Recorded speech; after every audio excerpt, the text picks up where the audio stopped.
mbokk yeeg xarit yi ñoo ngi leen di nuyu di am mbégte nag di leen retrouver alors xam ngeen ne démb 1er mai la woon fête du travail ñi ngi delluwaat di sargal képp ku nga xamante ne bi travailleur nga rawatina nag travailleurs yi nekk ci média yi yëpp et surtout nag ñi nga xamante ne bi ñoo ngi liggéey fii ci groupe RTS fàttewuñu waa RTS 3 fàttewuñu waa RTS 4 ak RTS yi nga xamante ne bi macha allah ñi ngi ciy liggéey pour ñu taxaw fii ci Sénégal mbokk yi saa su ne na ma koy waxee te muy dëggit ñu ne jàmm ci la lépp xaj kon nag jàmm jooju mbokk yi ñu ngi koy ñaanal suñu bopp waaye yéen ñi nga xam ne yéen ñi ngi seetaan ñi ngeen leen koy ñaanal fépp foo leen mën a nekk ci àddina waaye di ko ñaanal doomu aadama yëpp bu ñu duggee ci loolu mbokk yi dañ leen di ñaanal wér ak wér la di dem ba ci hôpitaux yi nag parce que wax dëgg yàlla am na ñu bëri ñi ngi ci hôpitaux yi feebar yàlla na yàlla fëgg seen bopp ñi nekk ci kër yi mbokk yi ñoom tamit yàlla na yàlla fëgg seen bopp tubaab daf koy faral di wax ñu ne dans cette vie là y a des hauts et des bas alors boo nekkee ci bas bi nag léegi-léegi da ngay yaakaar ne doo dellu si waat ci haut bi déedéet yàlla waxul lool de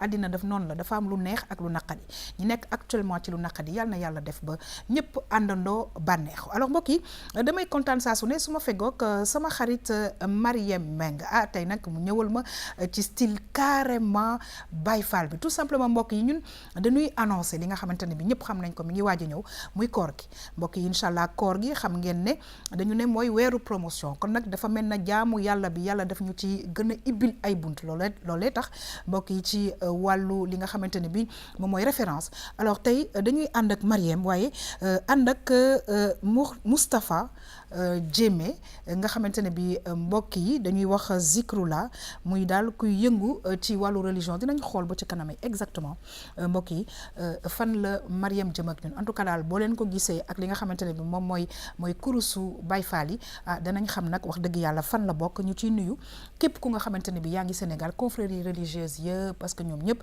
ñu ne sotti ceeg def ci la ñu ñaan yàlla dugg ci koor geeg bisimilah rahmaani rahim mbokk yi mu jeex ci ak alhamdulilah rabbil alamin alors dañuy yegg si ci gastro parce que xam nga ne suñu xarit Iba c'est vrai que le samedi dafay ànd ak ñun waaye nag Iba tous les jeudis dañuy ñëw ak moom ci les ateliers de Iba benn démonstration bu nga xamante ne bi ngeen koy mën reproduire seen kër mbokk yi dinañ ci ànd ak suñu xarit Lena Sarr kon nag may wax tous les Sarènes qui nous regardent je vous souhaite beaucoup de courage parce que koor gi mi ngi yegg si alors ñu ngi ci loolu ànduwaat ak suñu xarit Lena nee na développement personnel tey dañuy ñëw ci lu nga xamante ne bi faaw ñu koy waxtaanee léeg-léeg dañ koy faral di dégg ñu ne RSE responsabilité sociétale des entreprises mbokk yi dinañ ci ñëw ci wàllu développement personnel ñu jeexal ak vue sur la toile sànq maa ngi koy wax sunu invité Moustapha Jémé Zikrula mbokk yi du ma def rek lu dul dem régie dellu si waat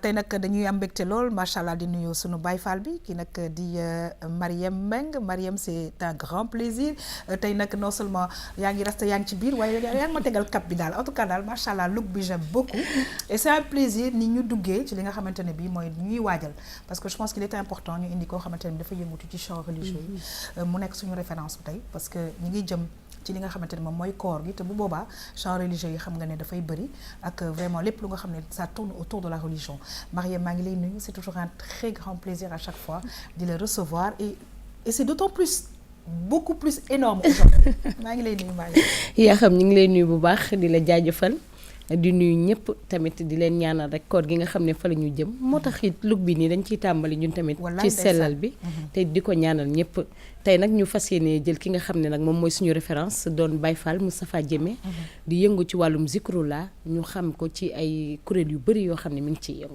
ñi ngi lay gërëm di la sant bu baax a baax mbokk yi di nuyu di am mbégte saa su ne di fekkook suñu xarit Lena te di xamal ne saareen yi woor carrément la ñu wax en tout cas Lena maa ngi lay nuyu di la dalal jàmm di kontaan di fekkook yow tey nag nga ñëw ak ñun ci lu nga xamante ne dañ koy faral di waxtaanee mu am solo dinañu xool sujet bi nga ñu indil tey muy responsabilité sociétale des entreprises c'est un plaisir à chaque fois di feggoog yow Lena maa ngi lay fay yaa xam di nuyu ñu ma bokkal plateau bi xam nga weeru koor moom dafa ànd ak tar yi lu ñu naan saar waaw kon saar moom dafa mel ni ci weeru koor bi ma ne weeru koor gi dafa ànd ak tar yi li nga xam ne mooy ay saar maanaam ñun saaree ni dañu judd rek bokk ci weeru koor gi c'est que tey daal moom da nga kaa réfléchir ba ñëw teg ko nii waaye Lena xamal ne yow ak ñi sant Sarr li ma leen di préparer non man li nga wax rek laa tontu de ci koor gi garaawul ci koor gi tey nangu naa 1-0 waaye di affaire yi dina ñëw alors Léna nga indi RSE. C'est vrai que RSE bi on en parle mais maa ngi koy wax bu ci kanamee dinañu xool tey orientation bi fan la. ak sujet bi ni ñu indil tey tout à fait parce que dañuy wax RSE responsabilité sociétale d'entreprise am ñu naan responsabilité sociale entreprise mais tey rek ci benn xëy na pàcc bi nga xam ne moom moo ñuy intéressé combiné ko ak li nga xam ne moom mooy communication maanaam ci xarala yi moom mooy surtout li nga xam ne ni technologie yi ñuy utiliser. naka la ñuy mën a xoolee aussi entreprise yi nu ñuy respecter li nga xam ne moom mooy seen responsabilité yi envers ñi nga xam ne moom mooy ñi koy jëfandikoo maanaam consommateur. sànq nag jot nañ cee waxtaan waaye li nga ma ci wax dafa xaw a doy waar mais en tout cas mbokk yi ànd leen ak RTS 2 émission tam-tam danañ ci xuus bu baax a baax alors dañuy am mbégte nag wax dëgg yàlla di dalal jàmm bu baax a baax monsieur Moustapha Diémé Zikroullah ñoo ngi lay nuyu di la dalal jàmm di kontaan wax dëgg yàlla ci wuy si bi nga xamante ne bi wuy si nga ko RTS 2. soxna yaa xam ñu ngi lay fay. ñu ngi lay fay nuyoo bi di siyaar kuloom comme nga xam ne yéen a ngi si télé bi. dafa dina soxna maam Mariama mi nga xam ne nii tey moo ñu dalal fii. ñu ngi leen di siyaar di leen bëgg di am mbégte ak kontaan bu wér ci dalal bi ñu dalal fii si télé bi tey jii. baat bi dafa xaw a dee nii lan la est-ce que da nga doon dafa am noo doon def way bi la woon wala. waa démb dañoo fanaan première mai. d'accord dañ ko yendoo fanaane ko démb esat ñu àndi seeg sëñ Cheikh Khadim. d'accord di sëtu maam Cheikh Ibrahima Fall Lamp. kon nag yàlla na baat bi wér incha allah. amiin en tout cas ñu ngi lay gërëm di la sant ci sa teewaay mbokk yi ñu ñëw nag ci li nga xamante ne bi moom mooy wàllu référence ànd ci ak suñu xarit Mariem alors Mariem mu ñu koy wax sànq daf ñu indil tey ku nga xamante ne bi day yëngatu ci chant religieux yi mbokk yi ñu dem xool Moustapha Diémé Zikroullah mbokk yi dellu siwaat.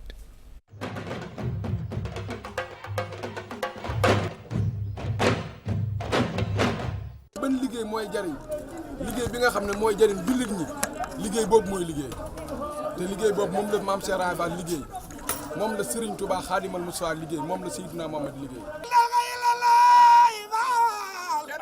kenn xalaatul doon moom.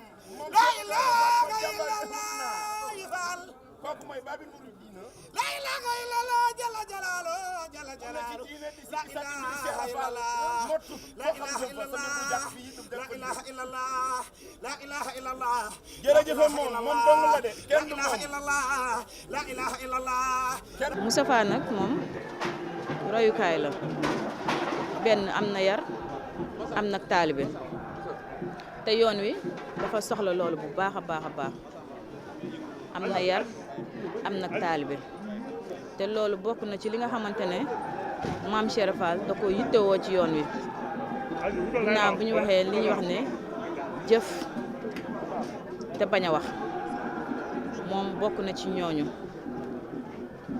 royukaay la tamit li ñuy wax ci wàllam turu yàlla macha allah joolaa la ba pare maam Cheikh Fall bàddil ko defar ko baaxal ko jubal ko ba mu jub xocc def ci moomu taalibe def ci moom nag kàllaamu muy turu yàlla wi mu koy dund nag brit ndax boo gisee man mu bëgg ko fonk ko dama koy wax ne ko dama féeteeg yow ndax ragal péete day xañe wërsëg surtout Matar nu memi sañtoon kokki Ahmadou Amina te ñi lee ko sànki nañ jéem a dëddu àdduna ak bonam gi te xam ne waaju ayowal ayam gi duniyaa di tiisu gaa yi jëm ci yàlla di àjjana yéefar ya gaa ya weddi yàlla ku weddi seetal Ahmadul Mbakkiyu bam laata donn Ahmadul Mbakkiyu man yaa ko génne néegi Mbàkke baari sandar ma saaga naan ko ndar ngay jaari mais Moustapha moom dinaa ci mën a wax du cadre ne ko lim nekk sama borom kër moo tax ma koy wax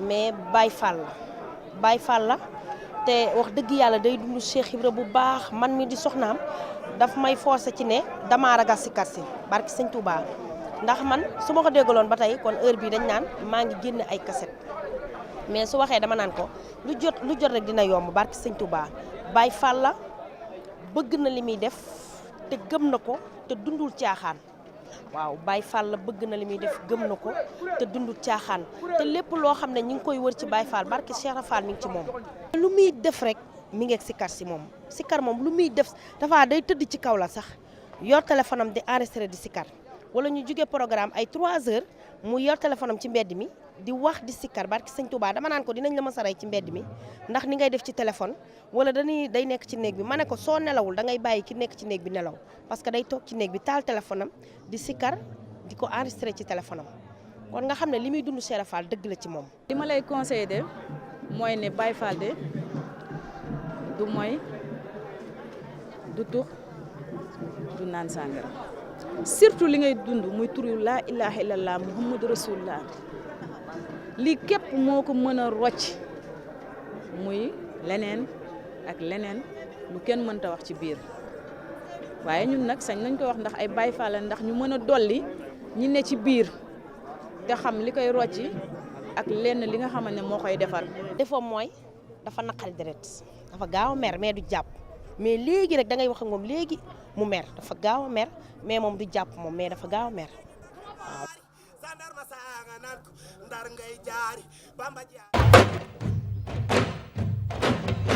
Mariam damay kontaan tey ci référence bi nga xamante ne bi indil nga ñu ko tout simplement parce que Baye Fall dafa am nu mu war a tëddee et je pense qu'il était important en tout cas pour la télévision ñu indiwaat ay jikko Baye Fall parce que bu ñu nee Baye Fall dañuy wax maam Cheikh Ibra Fall te maam Cheikh Ibra Fall dafa am nu mu doon doxee ak Serigne Touba Mbacké Balla Aïssa alors ci biir loolu laata ma lay jox kàddu damay nuyu suñu Baye Fall RTS muy Mahfous Diop di Serigne ki nga xamante ne moom mooy Anna Seck nekk fii ci ñun alors dañuy ñëw ak yow ci lu nga xamante ne bi Baye Fall daf ko war a def mooy liggéey pour jëriñ ñi nga xamante ne bi mooy jullit yi et loolu c'est important. yaa xam c'est important parce que tey dañu naan Baye Fall te nit ñi dafa jot ñu xam luy Baye Fall. ndax tamit dafa am Baye Fall ak ki nga xam ne moom moo fi bàyyi boppam. dëgg la. te nag loolu différence bi dafa bari. ndax tey ki nga xam ne Baye Fall la royukaay bi kan la woon maam Cheikh Ibrahima Fall te maam Cheikh Ibrahima Fall lan lañ ko xamee woon liggéey jaamu yàlla. te jaamu yàlla gi lépp ci lan la ko tënk muy tënkaane borom bi mooy itam dafa am charte yoo xam ne dañ koy wax ne lii mooy Baye Fall. te charte gi dañuy faral naan ku ci tënku rek dañuy xam ne yaa ngi ci yoon bi. mooy doo sàcc. mooy doo fen. mooy doo mooy yàlla. doo tux doo naan. mooy doo tox mooy doo naan. mooy li nit ñi am danga koy baag ñoom. te li nga am nga jox leen ko. dëgg la. mooy raw leen lool te doo leen ko wan. ëppale leen te doo leen noot. mooy yërëm leen te yàlla rek tax. te lu ñu soxla nga defal leen ko. ngir jëm yàlla. tout à fait. ndax dañuy xam ne loolu moom muy digg-digg Baye Fall. te jëfee ko. yombut nag. ndax yaa xam ñu bari ñu ngi tuddee seen bopp Baye Fall. sama genre yi te nag doonuñu ko. jegewuñ ko sax. d'accord ndax nit ki la ngay doxee. mooy mel da nga mel. am tolluwaay. nekk ci loolu. war cee mën a dundee ne xaaral ma dox. wàcce sama bopp lool. wallaay te ku wàcce sa bopp. yàlla yégal la. très bien. te loolu dafay doon melo yoo xam ne. dafa dox ñu ciy bàyyi xel. dëgg la te dañ naan Baye Fall yaa xam nit ñi ñu ngi ci yeneen tarixa yi sax te ay Baye Fall lañ. ndax tey suñu demee gis yenn tarixa yi nga gis jukkoy sell ya ñuy doxee. nga xool jubuwaay ya ñuy doxee. dëgg la nga xool woyof ba ñuy doxee. nga xool wàcc seen bopp ga ñuy doxee. ñooñu ay Baye Fall lañ. macha allah. te loolu dafa dafa dox ñu ciy bàyyi xel ne dangay dem sax ci benn tarixa nga dem Tijaani Xaadir ñu ne kii de mooy Baye Fallu Baye. ñu ne kii de mooy Baye Fallu Serigne Mansour Sy. kii de mooy Baye Fallu Cheikh Tidiane Sy. kii de mooy Baye Fallu Cheikh. parce que dafa am jikko yu mu làmb. ndax jikko la Baye Fall jikko la. yaa xam te loolu dañ ci war di bàyyi xel bu baax. looloo waral nag tey ñu invité ki nga xam ne moom mooy Moustapha Diémé. moom amaana xëy na dinañu dollil ci li nga xam ne. moom mooy jikko Baye Fall ak dëggi-dëggi meloy Baye Fall. Moustapha. waaw loolu moom liñ ci wax loolu moom dañ ciy sawar ndax maanaam li ñuy dund la. mooy li Cheikh Modou Amine Fall doon wax rek. loo xam ne maanaam saay boo xëyee muy dund. si sa jëmm te xamoo fan la nekk. kon maanaam yow war ngaa xam sa jëmm ji mooy gan. te Baye Fall kenn mun laa wax fan la féete ci doomu aadama. te Baye Fall mooy ki nga xam ne ni maanaam mooy dëgg-dëgg Baye Fall bi nga xam ne nii day bàyyi lépp lu bon jël lépp lu baax mu dënmal ko. wàccee boppam tànt ba mu rafet. jël sa alal def si. ñi ñëw nga génn baas bi dem toog ci suuf. togg ñam yi ba mu ñor. nga jël ko jox ko jaamu yàlla yi. jël desi di lekk. parce que loolu mooy ab Baye Fall. ndax maanaam bu ñu xoolee ci Serigne Amdi Khady Fall. mi nga xam ne ni maanaam doomu Serif Assane Fall la. weer koor yi mi ngi ñëw. koo xam ne altine dafay xëy altine ba àllarba kër gi dara du fi ne. alxamis àjjuma maanaam mu bernde lu mat ci téeméeri million. téeméeri million xaaju milliard. d'accord chaque àjjuma. mu def ko ba koor gi jeex. te maanaam yow seentuñ si dara te boo demee këram fa mu nekk moom ci boppam. da nga naan lii nii maanaam yow su mënta nekk ndax maanaam yow soxlawuñu ay tabax soxlawuñu leneen fa ka bàyyam bàyyi woon fa la toog ba tey te maanaam saa yi bu ñu xëyee ñu ngi jëf ci jaamu yàlla yi ndax ñun am ñu leen lu dul Serigne Touba te Serigne Touba moom moo tànn maam Cheikh Ibrahima Fall Lamp ne bëgg leen ko ngir li ma ko bëgg wala ngeen bëgg ko ngir li ma bëgg wala ngeen gën maa bëgg ngir li ma bëgg kooku mooy Cheikh Ibrahima Fall te sax moom moo feeñal sëñ bi sax waaw ndax moom moo feeñal Serigne Touba Xaadim Rasul bis topp mooy fi Serigne Touba amee ay leer Daaru Salaam suuf soosu maam Cheikh Ibrahima Fall Lamp la waxal ndax bi mu rombee suuf si la ko suuf si naan ko waxal sa sang bi na ñëw dëkk sama kaw ndax boobu lu sëriñ bi am du taxaw mu ne ko waxal yow sa sang bi na ñëw dëkk sama kaw bu dëkkee sama kaw lu mu am dana toog maam Serap Fall daa wàññeeku fa mu doon dem ba ci sëriñ bi daal di ko koy wax sëriñ Touba ne ko fu suuf si ne mu daal di ko koy tegtal bis boobu la maam Serap Fall mos a jiitu sëriñ Touba topp ci ginnaawam ba Daaru Salaam bi fa sëriñ bi sancee fa la amee ay leer fa la ko suñ borom defale tamit lu mu defarul kenn Seydina Muhammadu Rasulullah fa la ko feeñu fukki fan ak juróom mu ñaan sunu borom mu defal ko fukki at ak juróom. très bien kon maanaam waaw kenn Cheikh Ibrahima Fall. très bien alors Mariem man référence bi daf ma neex trop parce que ñu bëri duñu def la différence alors Baye Fall dafa am nu mu war a tëddee alors que nag moi j'ai un problème parce que dañuy gis ñu nga xamante ne bi ñu ngi koy mbubboo di salir bu baax a baax li nga xamante ne bi moom mooy Baye Fall yi et loolu c'est important que ñu waxtaanee ko. waaw yaa xam loolu lu am solo la. ndax damay faral di wax ne ceeb boo gis rek wala saako boo gis am na loo xam ne war nga ko cee tànn. te nag tànneef bi mooy nit ki su jógee ni lii laa bëgg a dund. wala nii laa bëgg a mel wala melo bii laa bëgg a doxee. war ngaa am ay jumtukaay ya ngay jëm ngir jëm ci loolu. dëgg la kon tey nit su ne Baye Fall laa war ngaa xool sa bopp. xool ndax lépp li nga xam ne moom mooy digle sëriñ bi wala doxalin sëriñ bi wala jëfee sëriñ bi ndax yaa ngi ci. très bien léegi nag ñu bëri nag ñu ngi koy mbubboo yaa xam. ñi ci ëpp dañ naan Baye Fall lañu. di doxee ni ñuy doxee di def ci lu leen neex def na ko sudul noonu waaye defuñu ko kenn. seen bopp ndax maam Serap Fall da doon wax. ne lu waay def boppam. kenn deful lu la mooy. te nañu xaar ba keroog yàlla fay wax bàyyi jëf. Moustapha ñooñu lan nga leen di wax laata ngay ñëw ak ñun ci yow lan moo la dugal réellement ba nga nekk tey di def ci sans religieux yooyu ci wàllu Baye Fall mais ñooñu nga xamante ne bi dañuy wàcc yoon. yow lan nga leen di wax. waaw ñooñu maanaam firnde bi lenn képp la kenn ku ci nekk.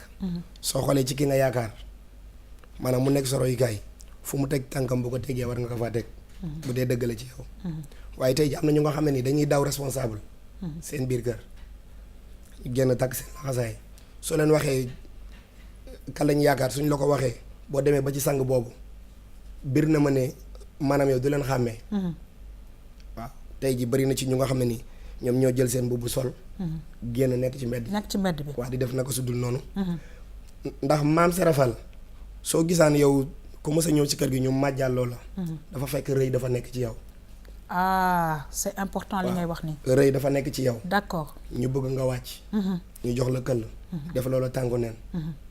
nga màjjali. bi si topp mooy màjjal bu jotee rek ndigal la mu jóg ci sëriñ bi. sa poos amu ko nga jóg yow nga jël sa këll. dafa am ay critères daal. waaw sa poos bu ko amul. waaw ok nga jaay sa alal. wala nga jël këll wàccee sa bopp dem màjjali. dem def ko ci liggéey sëriñ bi. mooy li Cheikh Moussa Ka naan addi yaa ngi jooy ndax ni ngeen may laajee mbaa di ngeen ma jox borom jumaa ji. addi yaa ngi jooy ndax li ngeen may laajee mbaa di ngeen ma jox borom jumaa ji loolu am na ñu bëri ñu ko moom. mi ngi noonu addee sëriñ Tuubaa bu ñu ko waxee bu nit ki tàllalee bu la joxee dërëm yow sa loxo àttanu ko sëriñ bee koy taawul boppam. kon maanaam kenn mënul nax kenn mënul nax sa bopp. te lu waay nekk ren ba déwén nga xool sa bopp nga taxaw fi nga taxawoon war nga xoolal sa bopp. kon maanaam man moom li ma leen di wax mooy ñu takkaat laxasaay te ñàkk jëriñu la Baye Fall xam. waaw léegi lan moo la dugal justement ba nga dem ci mbirum Baye Fall bi déjà est-ce que sa parents yi la woon après. affaire chant religieux yi ñëw parce que ñu ngi naan ma bon Moustapha Diémé ku xam Diémé xam ne que waa Casamance ñu ngi nuyu suñu mbokk yi ñuy seetaan depuis RTS Casamance. waaw man moom sama wàllu papa Joola la. Kabili mooy sama dëkk. d'accord. sama wàllu yaay sëñ Modou Ablaye Fall Ndar sama maam la. ah. waaw. d'accord waaye nag li ma si dugal dama daan dem dëkk bu ñuy wax Daaru Bayre di fa vacances yi. muy dëkku sëñ Modou Aminta Fall. su ma demee ci dëkk bi dafa am daara alxuraan waaye saa yi bu ñu xëyee dongo yi dañuy tudd yàlla fajar. ñoo lay yee. ci loolu la ma mbirum Baye Fall duggee. d'accord ba tax tey ñu xuus si ba agsi fi ñu si agsi nii tey. Mariam. yaa xam man di ma koy laaj rek mooy ndax dañuy gis ne tey Baye Fall yi léeg-léeg nga gis si ñu jëfee wala doxee noo xam ne mais dama bëgg mu dellu si li nga xam ne moom mooy noblesse su maam Serap Fall fan la Cheikh Ibra bokkoon. ak kan moo doon maam Serap Fall digg-digg. maam Serap Fall buur la woon. moom ay waajuram buur lañu. ndax boo déggee ma naan fanweeri dameel ak ñett yi. Lat Joor Jóob moo ci sant Jóob te Ngoone Fall a tax mu bokk ci. maam Serap Fall noobu la tundu xaali Amar Fall. kon maanaam bu bàyyee cëram. ndax maanaam moom li tax mu toppi sëriñ bi maam Saliou Fall moo njëkk a xam kan mooy Serigne Touba ci bàddin waaye dafa jël tànkam teg ci ne ko maam Serap Fall mu ne ko Fall mu ne ko ki nga doon wër de dafa mel ne mi ngi nii mu ne ko waaw ki mu doon wër de mi ngi nii. daal di damm goppam wëri Serigne Touba Xaadim Rasuul ba tax tey maanaam bi mu duggee ci Serigne Touba tey maanaam ay mbokkam yëpp dañ ne ko woon. maanaam sànku nga ngir maanaam mu bàyyi fi falu buur jël ak taalibe di ko doxee jëm ci Serigne Touba Xaadimu Rasuul ay mbokkam yëpp daal di koy beddi soxna maam Serigne Ndiaye yi daf ne ko woon yàlla na lu musiba yàlla dal yaa ko am ak ko àndal bu ëllëgee musibam yàlla moom mooy ba mu ko dalee mooy bis ba ko Serigne Touba seexalee mu ñëw am ci kër gi ay fan mënta gis doomam bi nga xam ne nii maanaam moom la ñu seexal boobee laa xam kan mooy maam Cheikh Ibrahima Fall Lamp Baba Mourideen. alors ñu dellu si ci li nga xamante ne bi mooy Baye Fall day jàng alxuraan. waaw et loolu c'est important parce que zikkar yi ngeen di def loolu ñu ngi continuer aussi di tagg sallallahu alayhi wa sallam. waaw mais loolu njabootu maam Serap Fall yëpp a yor ay daara alxuraan. man Cheikh Modou Fallou Fall mooy sama sëriñ. samay doom yóbbu naa leen ñu jàngi foofu noonu. ñu ngi ci daara ji ñu ngi ba ginnaaw Bambey di jàng alxuraan. dëkk bi ma lay wax nii dëkk suñu Modou Aminta Fall la. maam Serap Fall dafa teel a jàng alxuraan mokkal ko. tafsir ko biir ak bit yàlla may ko muy jàng ak di jàngale ak di taalif bu làkk xam-xam yépp nekk enrif dem ba jeexal xam-xam sariya nekk salma sitta amul tarixa ci lañ ko woon fa mu war a jaar mu door a utali Serigne Touba Xaadimu Rasuul te moom laata moo fay utali dafa jubal ci suñu borom direct. dem suñu borom ne ko da ngay wàññeeku. wëril Bamba Xaadimu Rasuul ndax mooy ki la moom. très bien ci la wàññeeku ñëw ci Serigne Touba. door koo jox boppam bi mu koy jox boppam wër na ko fu ne gisu ko de bi mu ñëwee bu Mbàkke Kajoor jëmm yi mu dajeel ñoo ko wan fi Serigne Touba nekk bi mu ñëwee malaaka yi dañ doon tëgg naan ku fa njëkk gën ku fa njëkk gën ku fa njëkk gën Cheikh Ibrahima ne addoomu foofu kenn dafaa nekkul xanaa bi mu jubee buntu kër gi malaaka yi dañoo soppi waat tëgg bi. très bien bëgg gëm ak jëf bëgg gëm ak jëf bëgg gëm ak jëf. ci la jàkkaleeg Serigne Touba. Jibril moo ne cëpp di but buti waatatu di dem. jëm ci Serigne Touba di ko wan naka lay jébbaloo. très bien alors c'était important je pense que ñu ñëwaat leena ci histoire bi mais li ma ci gën a neex man mooy il faut que ñu essayer def la différence parce que dafa am Baye Fall comme ni ñu ko waxee mooy ñi nga xamante ne bi dañuy jëriñ jullit yi léegi gis nañ une autre façon nekk Baye Fall ñoo xamante ne bi peut-être ñi ngi salir mais je pense que télévision rôle am la parce que defe naa ne li mu fi wax Baye Fall da ngay ñàkk da ngay jëriñu et puis këll yeeg yooyu dafa am noo ko war a defee daal. ak ndigal boo ci war a jot.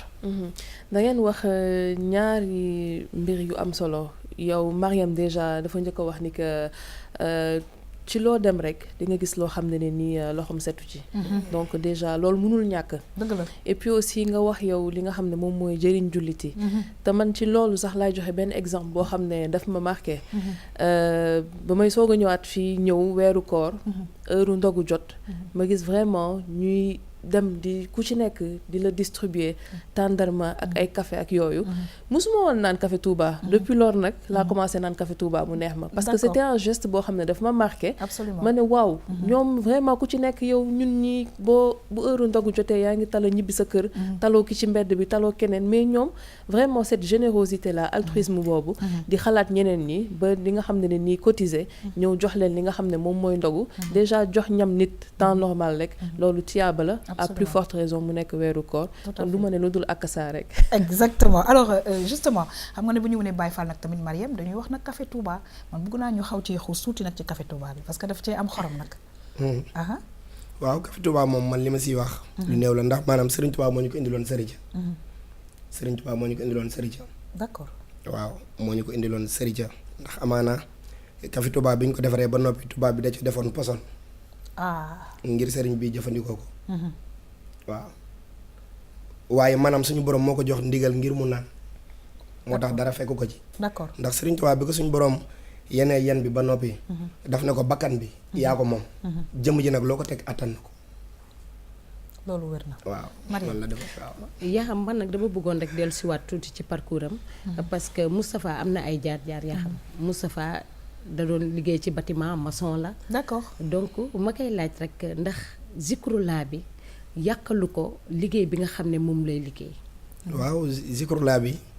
tënk na lu bari. tënk na lu bari ndax amaana zikar dafa nekk lu nga xam ne ni maanaam lépp loo ko boolee rek day dem ba nangu loolu yëpp. mais ba tey maa ngi ci bâtiment du ma ci génn. incha allah rabbi. parce que mooy sama profession. 95 ba léegi maa ngi si. d'accord waaw damay tracer bâtiment dama koy liggéey ba mu àgg. waaw. ana rasta yi. rasta yi moom wàcc naa ko depuis daaw jëkk. da nga ko wàcc c'est-à-dire expliquez-nous. waaw li waral ma wàcce ko moom xam na amaana damay tudd yàlla. amaana dina tollu fenn góor yàlla yi. te saa su ne nit day daanu ñëw jàpp la. jàpp say njoñ. d'accord amaana pikiru naa si ay yow lu mat ñetti yoon tétanos ndax maanaam nit day daanu jàpp sama njoñ ba dagg ko. Bon. xam nga waaw. carrément waaw. te loolu yëpp nag li koy waral damay xam ne du loolu comme fi ñu toll nag moom ñi ngi yem si di ma dóor. waaw noonu baax na. loolu baax na. waaw ma wàccee njoñ rek mu gën ba démb mujj c'était une bonne question hein Mariam. yaa xam question bi am na solo trop. waaw parce que démb rek. bi ñuy koy filmé gis nañ ni am na sax bi muy sikkar ñenn ñoo xam ne dañuy ñëw wër ko waaye xam nga loolu tolluwaay la. ndax bi ngi mel ne rek ki taxaw fee di tudd yàlla. di waaraate ci yonent bi sallallahu alayhi wa sallam ndax bi ngay gis li ngay yëg. dañ naan li jóge ci xol. ci xol rek lay jëm. dëgg la mënta dem feneen fudul ci xol. ñii nag dañuy daaru di mbëkkee. waaw ñii di daaru di mbëkk weñ yi. ñii daaru di tëb ñii daaru di jooy ñii daaru di ree. te daal ku si nekk rek ak mbëkte bi ni mu koy yëgee. am na ñi daanu ñoo xam ne dañuy def loxo si poche loolu. moom wax boobu bëri na lool. boobu baax na de alors Mariam on va terminer mais xam naa ne moom dafa fanaane zikkër baat bi dee na waaye defe naa ne bu deewee sax dafay am lu ci gën a neex moom mooy daf ñuy may tuuti rek waaye nga terminer avec une dernière question. waaw man nag question bi ma koy laaj rek yaa xam mooy jëm rek ci ne moom ban conseil lay jox ñi nga xam ne ñi ngi sikkar tey di tudd turu yàlla bi ban conseil la leen di jox. waaw conseil bi ma leen di jox ma Mariam mooy comme bi may jox sama bopp rek. ndax maanaam fii njàmbaar amul ku ñu dimbali rek am. dëgg la te maanaam ñun ñuy tudd yàlla ñëpp. amaana kenn ku ci nekk am nga ci li nga xam ne ni maanaam moom mooy sa bëgg-bëgg. waaye li ci jiitu mooy li nga taxaw ba koy def na nga xam ne jaamu yàlla la ci yow. ndax booy dugg ci diine lislaam sax li ñu lay wax loolu mooy laa ilaha illallah muhammadu rasulullah moo jiitu lépp nit bu demee ba toll ci sukuraat sax. ñi ko jege dañuy toog di wax laa ilaha illallah muhammadu rasulullah. sunu ruux yi bi ñu ko sàkkee ba noppi. bi yàlla sàkkee jëmmi doomu aadama ba tëral ko. dafa sàkk ruu muy leer. mu ne ruu gi tàbbil ci biir jëmmi doomu aadama ruu gi ne ko du ma tàbbi. sunu borom ne tuddal leen ko yàlla. ñu tuddal ko yàlla ba ruu gi daanu. ci lay door a dugg ci jëmmi doomu aadama door a jóg nekk nit door a dox. très bien waaw kon maanaam loolu. képp ku ci nekk rek yow sa bopp. maanaam da nga xamaat bu baax fi nga teg sa tànk te jéem a sellal sa jëmm ji. ci lépp ngir mooy tax nga raw. am na importance alors may ñu tuuti dara rek bu ko defee ma daal di wéyal émission tam-tam ayca. fa la ilaha illallah fa la ilaha illallah fa la ilaha illallah ya rab la ilaha illallah la ilaha illallah la ilaha illallah la ilaha illallah la ilaha illallah amul benn buur bu dul yàlla fa la ilaha illallah fa la ilaha illallah fa la ilaha illallah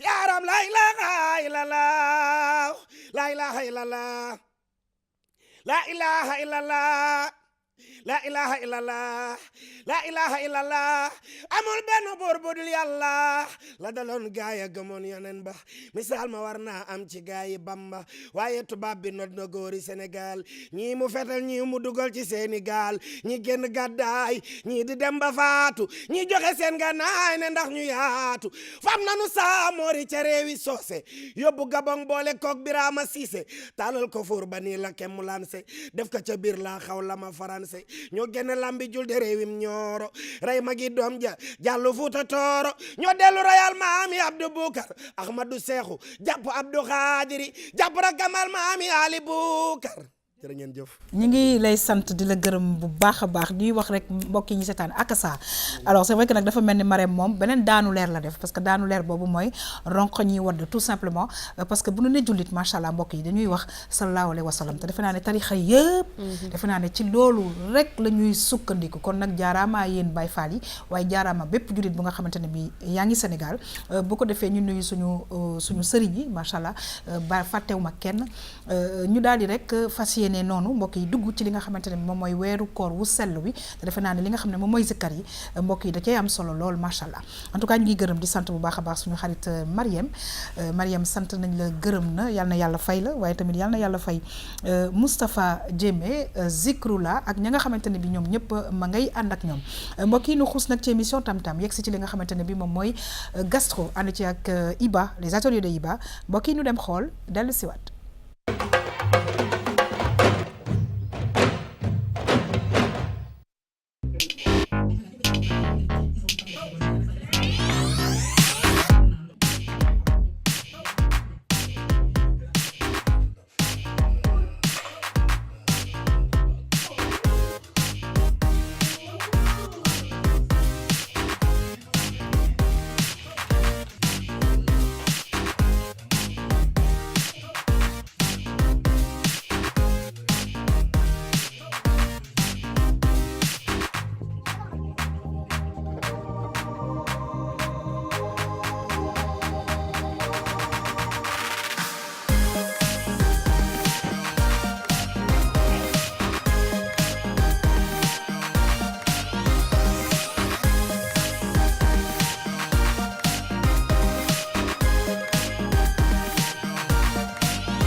waaw dafa mel ni nag lenn lii ay xeetu baax yu nga xamante ne bi yaakaar naa ne dafay xaw a sax baax ci li nga xam ne moom mooy koor gi waaye ñu fàttali nag koor gi tamit macha allah berne yi dafa am solo waaye tamit di partager ak ñi nga xamante ne bi xëy na du ñu am lu ñu ndogoo ci weeru koor gi loolu tamit ñi ngi ciy ñaax suñu bopp di ko ñaax ñëpp parce que am na solo lool lenn gis nga suñu xarit Iba tey la mën a indi.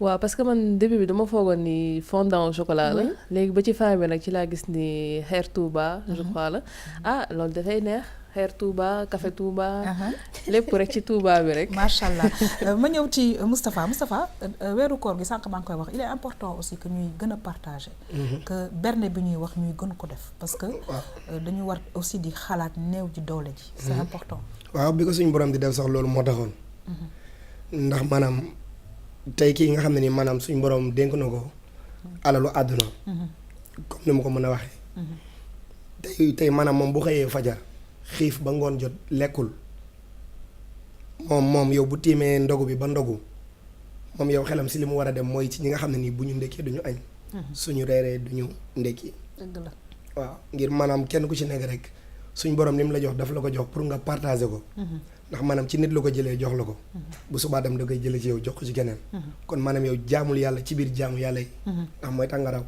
rawatina weeru koor nga xam ne maanaam dafay tax nit ki nga xam ne nii maanaam suñu borom dénk na ko lenn li mu xalaat bu baax xam ne am na ñu ne ci ginnaaw ñu nga xam ne nii maanaam ñoom mënuñu ko te amaana ñooñu dañuy dëkkee koor ngir dañ ko ñàkk moo tax te am na ñoo xam ne duñu tàllal seen loxo fenn dëgg la donte dañuy jël benn miskit di ko yëy dëgg la waaw mu ñoom noonu lañ koy dundee alors Mariem voilà ñu ngi jëm ci weeru koor bi c'est vrai que y a des petits plats c'est vrai que aussi des fois dinañu sax ñi ko mën sax di def li nga xamante ne bi yàq lañ koy mën a tuddee mais loolu je pense qu'il est important aussi ñu tirer sonnette d'alarme wax ni que am na ñoo xamante ne bi tuyaaba bi day gën a yaatu soo jëlee ci sa kër loo xamante ne bi xëy na sax day doon sax yàq ba kenn du ko lekk nga jox leen ko dafay am solo lool parce que Sénégal dañ ko xamee aussi pays de solidarité yaa xam loolu lu am solo la parce que nit ki bu toogee rek di xewlu di am li muy lekk dugal ci biiram war naa xalaat ñi nga xam ne ñi ngay toog bëgg ko lool te amuñu ko ñi bëri nag dañuy def plat yu bëri xam naa ñooñu saar lañ sant da ngay gis ku ci def tey exactement bi fayul nga ci ma laax merci def ci beñe def lépp ndax tey maa ngi gis sax leena ci suba gi bi mu ñëwee noonu xam nga kanam gi dafa xawoon kii mu laaj ki mu ne xam nga koor gi rek tamit mais amul solo daal félicité naa la waaw léegi nag dafa jar ñuy bàyyi xel xam ne tey biir moom bu toogee lu yàgg toute la journée lekkul yaa xam benn rek ciy xaj yooyu lépp nga bëgg cee dugal kéemaan la non franchement dama lay décorer sax parce que vraiment xam nga réseaux sociaux moom macha allah loolu si dugal ak day des damay ñaan rek ñiy seetaan dem si sa page Facebook la réponse y est. waaw d'accord mais li nga wax dafa am solo tey bi muy soog a commencé elle était pas bien parce que mi ngi doon xalaat ko mais t'en fais pas t'inquiète. en tout cas y a Iba qui est là mbokk yi dañuy sant di gërëm Iba mais nag di leen fàttali ne ci koor gi mun ngeen dem ci réseaux sociaux yëpp pour xool les ateliers de Iba parce que wax dëgg yàlla mi ngi ñuy proposer ay plats yoo xamante ne bi ñun ñëpp dinañ ko war a mën a jëfandikoo ci koor gi mbokk yi ñuy gërëm di sant bu baax a baax suñu xarit Iba waaye yegg si nag ak suñu xarit Lena Sarr ci développement personnel alors Lena dafa ñu wax mbirum RSE ban orientation tey la ñuy waxtaanee ci wàllu RSE mbokk ñu dem xool sujet bi dellu si waat.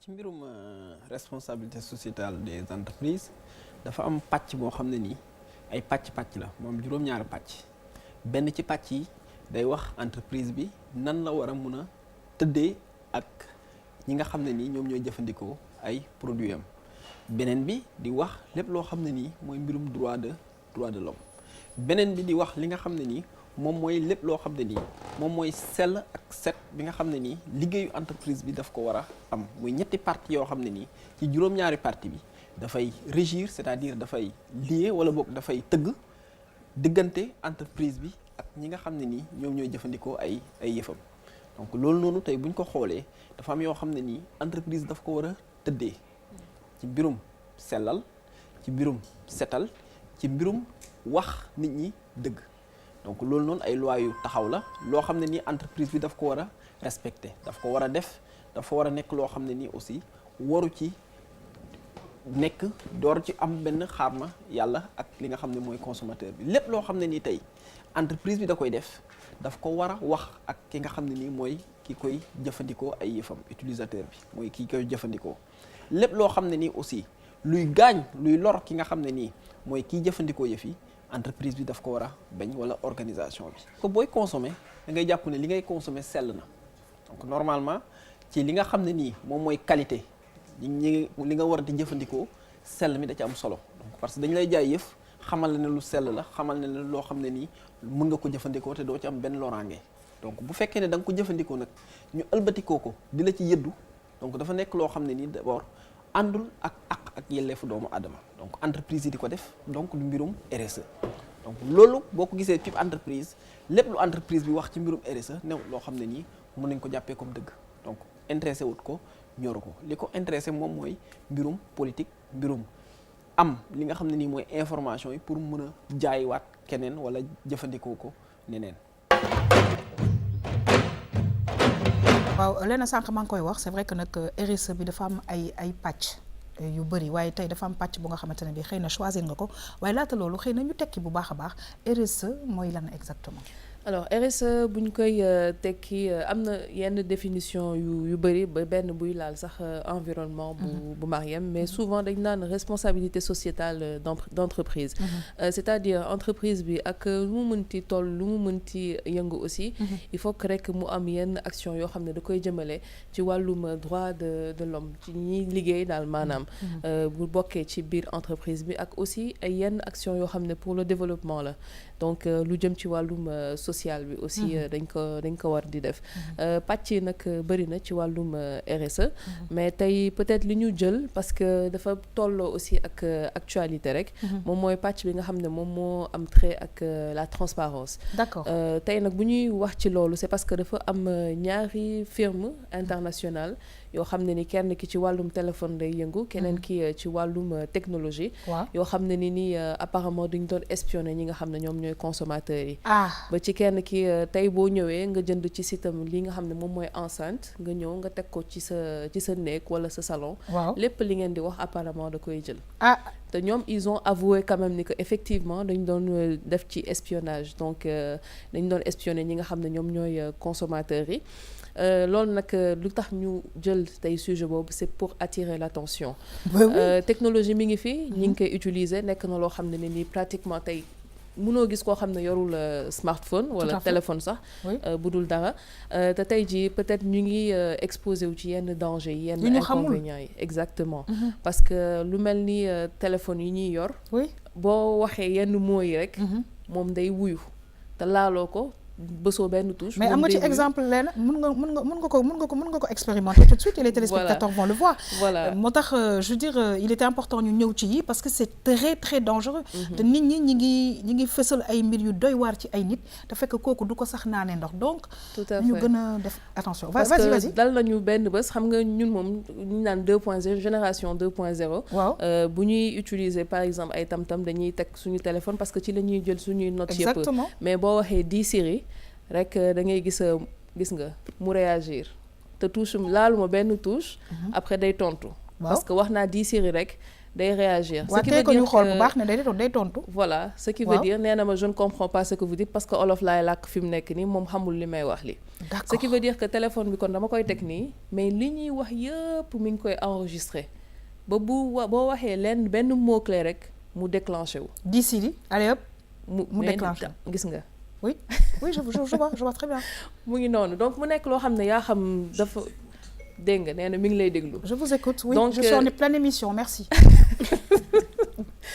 donc yaa xam lu tax nee na c'est tout naturel voilà mi ngi tonteeg yow defante rek lay def nag loo ko wax mu tontu la leneen dañ koy wax ni que peut-être pour li nga xam ne moom mooy gën a yombal utilisation nit bi la parce que par exemple tey jii booy dawal ngay téye sa téléphone di ci manipuler wóorul donc yow booy dawal tey mën nga ñëw nga woo ko nga ne ko appel Léna moom mu defal action boobu yépp c'est très bien côté boobu mais côté bi nga xam ne ni dafa dangereux c'est que bu ñuy wax ci wàllum cybercriminalité am na ñoo xam ne ni tey jii c'est des personnes malveillantes li leen intéressé rek moom mooy espionner sa vie d'accord te surtout nag pour ñi nga xam ne ce sont des personnalités comme par exemple yow mi nga xam ne nii dañ lay faral di gis télé tu es une personne quand même assez connue am na ñoo xam ne ni peut-être pour def la li nga xam ne mooy mettre la pression sur toi def la ay chantage dañuy ñëw dugg ci sa système pirater ko ba jël peut-être yenn photo yi ngay gis wala genre yenn message yi ngay gis ne la soo ma fayul nangam ma def la nangam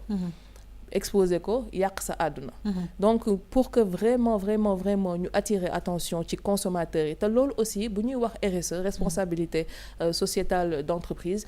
Entreprise yi aussi ñoom ñoo war a def li nga xam ne nii ci produit yi ñuy jaay du ñu lor ki nga xam ne moom mooy consommateur bi parce que aussi kiy ñëw ci yow. jël xaalisam bu takku. jënd sa produit c'est parce que peut-être am na ci yow confiance. Donc même bu fekkee ni sax dafa am loo xam ne dañ koy def pour ay espionnage il faut que ñu avertir ko parce que tey jii yow amoo droit sa kër bi nga dëkk nga def si par exemple caméra surveillance nga am benn femme de ménage bu fay liggéey te déclaré woo ko ni am na caméra de surveillance. lépp looy def rek da nga ko war a wax ni fii am na caméra de surveillance parce que tey jii boo ko waxul amaana mu sàcc la nga dem tribunal nga teg li nga xam ne moom mooy vidéo bi c'est irrecevable parce que yow avertiroo nit ki wala ngay wax ak nit loolu am na plus souvent ngay wax ak nit téléphone maa ngi wax ak yaa xam di ko bëgg a dugal ci yenn yi di ko waxloo ndeke maa ngi enregistré yaa xam loolu tamit boo demee tribunal c'est irrecevable te boo moytul yow ci boppam yow dañuy teg daan donc mu nekk loo xam ne nii ñu def très attention ci li nga xam ne moom mooy technologie yi ñuy utiliser parce que tey jii enceinte yooyu da ngay gis nit ñi nan lañ ci rendre compte. Oui mais j'ai un problème aussi Lena parce que il faut voir aussi que ñun li appareil yi ñuy jënd aussi ñun xamuñu donc je veux dire il y a des choses qui peuvent être incorporées alors que voilà espionnage bi mi ngi fii quoi. exactement ba am na si kenn koo xam ne nii sax mi ngi tudd Baydi Si moom di yëngatu ci li nga xam ne moom mooy cybersécurité cette fois-ci mi ngi doon attirer une fois l'attention comme quoi ci yenn matériel yu ñuy installé surtout ci li nga xam ne moom mooy structure étatique yi nañ ci def très attention parce que ñoo xam ne nii ci bitim réew lu ñu nekk ñëw diñu installé suñuy ay affaire wóorul parce que suñu système la suñu système national la ñuy exposé tey jii nag ñi nga xam ne ñun Sénégal bari nañ fi ay jeunes yoo xam ne nii ñi ngi yëngu ci wàllum technologie gis nañ fi keroog ki nga xam ne moom mooy Mohamed Cissé nga xam ne wàllum intelligence artificielle la kon tey jii ñun ndawu Sénégalais ñun ñoo war a gën a fas jom aussi gën a liggéey ci wàllu boobu ba nga xam ne du ñu dépendre ci keneen NASA wax na ko dañuy espionner. Très bien alors dis Cyril je peux continuer mon émission.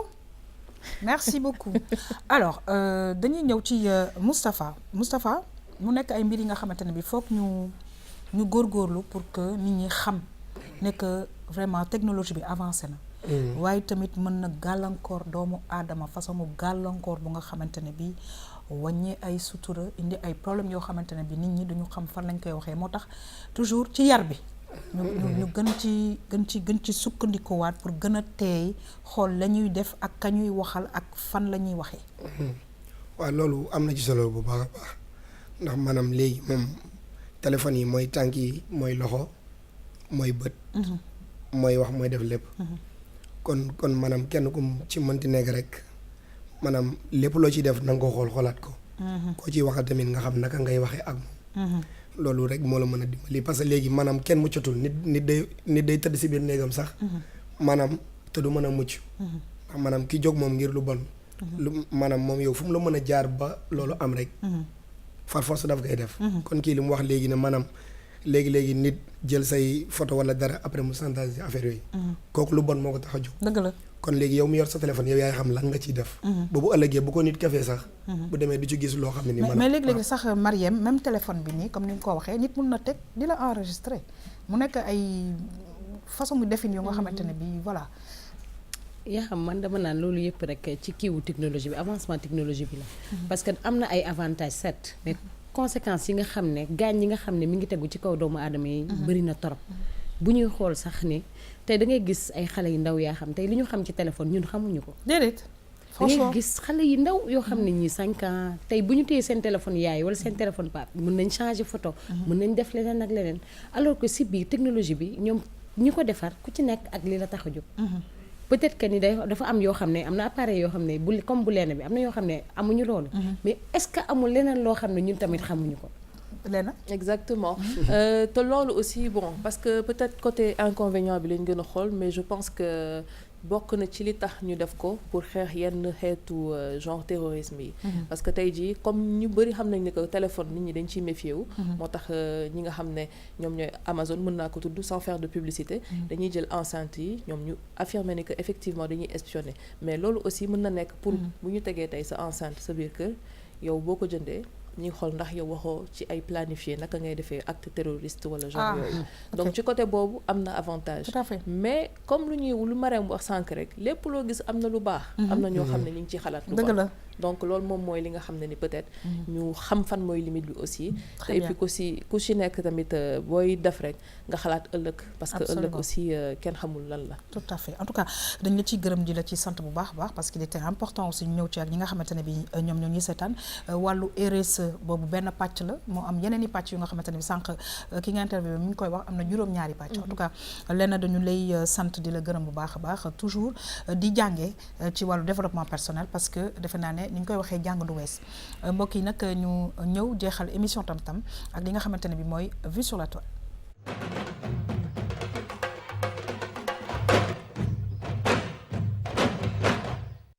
mais le Sénégal pour nga am njëgu gerte sax c'est tout à fait de la problème quoi c'est sérieux quoi ay romb fii jékki-jékki borom saret ngi jékki dégg ñu ne dem na Europe ay non ay ngaar yoo xamante ne bii nii des ignorants xam nga les ce que c'est les ignorants. L'ignorance. Pourquoi l'ignorance ici? Tu vois que c'est parce que c'est ignorant. Les gaou qui se prennent partout. Non. Les ignorants ñooy dem Europe ay kaaw. Je connais mieux que toi-même l'ignorance.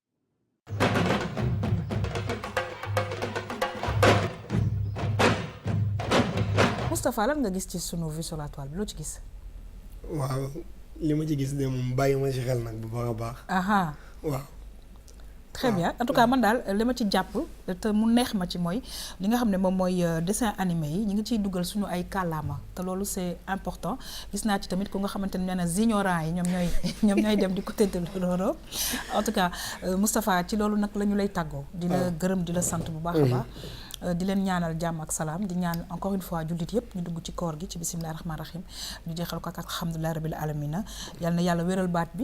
yal na yàlla kuréel ya nga xamante ne bi fa nga nekk. ak suñu sëriñ yi yëpp. yal na yàlla defal ñëpp jàmm ñu ngi ñaanal ñëpp jàmm jërëjëf sa kàddu gu mujj. sama kàddu bu mujj moom mooy sant naa gërëm naa dañ leen di ñaanal yàlla télé bi jëm ci kaw ca kanam. amiin ci doole Serigne Touba Cheikh Ibrahima. amiin di ñaanal sunu xalifa Serigne Mountakha suñu borom yàggal ko fi. Serigne Cheikh Jama Fall yàgg fi loolu te saa fi dàkk ci doole Serigne bi. amiin yaa ngeen jëf jërëjëf ñoo ngi gërëm di sant bu baax a baax ki nga xamante ne moom mooy Mariem dañu kontaan nañu tey ci référence bi ñu indil Mariem yow itamit di la ñaanal macha allah ci kattanu yàlla kooru jàmm ak salaam te xam ne RTS 2 dina am ci yeneen ñu muy ñëw suñu xarit Ramatulaay nga xamante ne bii ci wàllu diine macha allah mi ngi fi def ay émission yu baax yu nga xamante ne bii dañ ciy jëlee njëriñ saa su ne moom itamit am na lu mu leen di préparer incha allah fii ci RTS 2 ñu ngi lay gërëm di la sant bu baax a baax c'est toujours un très très grand plaisir. merci beaucoup yaa xam ñu ngi lay jaajëfal bu mag a mag a mag. macha allah tamit di leen ñaanal yéen ñëpp Leena Moustapha képp Anna képp koo xam ne rek ñu ngi fii ci biir RTS 2 koor jàmm ak salaam. Amine di ko ñaanal Sabasi mi ngi nii Mansour et puis y a toutes les équipes ñu wax ñëpp di ko ñaanal madame Sakho di ko ñaanal ñëpp ñu nga xamante ne bii ñu ngi RTS waaye doomu aadama yëpp en général en tout cas Leena nañu ko waxee rek saare ne nañu xaw a mu ñu yàggul nag 29 ou 30 jours la en tout cas yow itamit ñu ngi lay ñaanal kooru jàmm ak salaam di la sant di la gërëm bu baax a baax toujours un plaisir énorme de travailler avec vous. Sëñ Touba de am na lu mu waxoon ci ñi sant Sarr. boo paree ñu dem ci monsieur Diém rek. waaw man nag mu mayaat ñu ko. léegi comme dugal nga ci Serigne Touba rek man moom d'accord na. yaa xam tey moom vraiment. yaa xam daf ci dugal koo xam ne. yow xam nga tey leen na moom dalaa kii waaw ñun ñëpp xam nañu Sëñ Touba wax ci ñi sant Sarr. waaw moo tax ma ne. boo ci amul dëkkandoo. waaw am ci soxna. waaw mbaa xarit. waaw léegi nag kon nag man dama cee am comme ñaari pàcc. waaw am naa ci ñaari pàcc loolu tax nag tey nag wax dëgg yàlla mbokk yi contentement bu mag laa leen di tàggoo parce que ni Serigne Touba waxee man dama cee am dëkkandoo muy Leena ma am ci xarit. ma am ci nag ay xarit yu bëri mooy ñi sant Sarr ñëpp di ma seetaan kon nag tey macha allah mbokk yi maa ngi leen di sant di leen gërëm waaye nag tey di souhaiter un joyeux anniversaire à Ndeye Fall madame Sey nekk fële ca Gorée de la part de Aïssatou Mbengue de la part de man mi ak toute l'équipe waaye di sant di gërëm bu baax a baax ki nga xamante ne bi moom mooy Mintou Ba ma nga nekk fële ca Angers parce que fu ne la ñuy seetaanee moom petite sœuram moo koy nuyu di ko sant di ko gërëm muy Maymouna Ba nekk maquilleuse RTS waaye nag mbokk yi di gërëm Awa Ndaw Latifa mi nga xamante ne bi moom moo jaar ci bopp bi di fàttali numéro téléphone am 77 768 34 34 di ko wax ne moom itamit 1er mai bi macha allah neexoon na mbokk yi rendez-vous incha allah suba pour beneen émission bonne suite des programmes sur la RTS 2 au revoir.